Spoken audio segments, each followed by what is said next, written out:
What's going on, folks? Today I'm going to do an unboxing of the Dewalt DWS780 and give you guys a first couple of test cuts.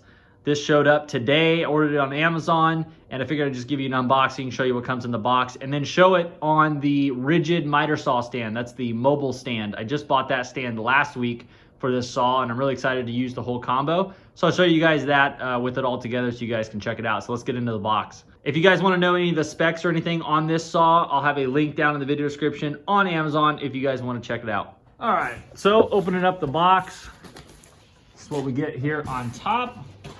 Looks like we got a couple parts. Alrighty, there she is with the styrofoam out. Wow, that is a nice size saw. Man, I've been wanting one of these for a really long time. This is just gonna make so many of the projects that I work with so much easier. I've been using my circular saw for a while for a few things around the house.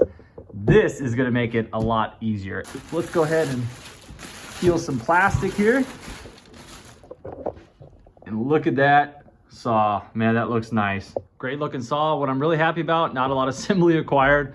The blade's already on there. It came just like this in the box. It had some styrofoam in the slides to keep it from moving around. Great looking saw. We'll go ahead and unlock this and press the button down so you can see.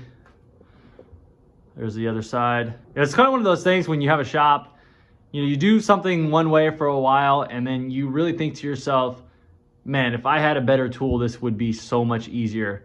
And I have found myself doing that time and time again, using my circular saw to try to make stuff work, when if I had a miter saw, it'd be that much better and just make it way easier. And this is that tool. So it's got the XPS cut line feature right there, so it will shine a light, and I'll show you guys that. So let's go ahead and get the rest of the pieces on here and we'll test it out. All right, so I got it attached to the rigid miter saw stand. I used the universal brackets there.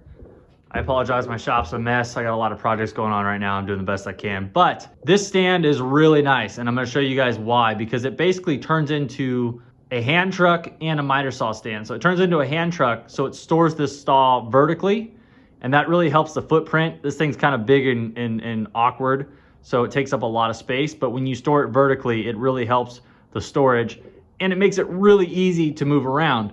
I also kicked around the idea of making a miter saw stand in my garage to house this thing permanently. But the reality is that I actually want to take this thing with me to a lot of different jobs and get to use it everywhere. So having a mobile stand is awesome. And then when I'm actually using it, I can just pull it outside and make all my cuts outside and then keep the inside of my shop space free, so I can work on my projects.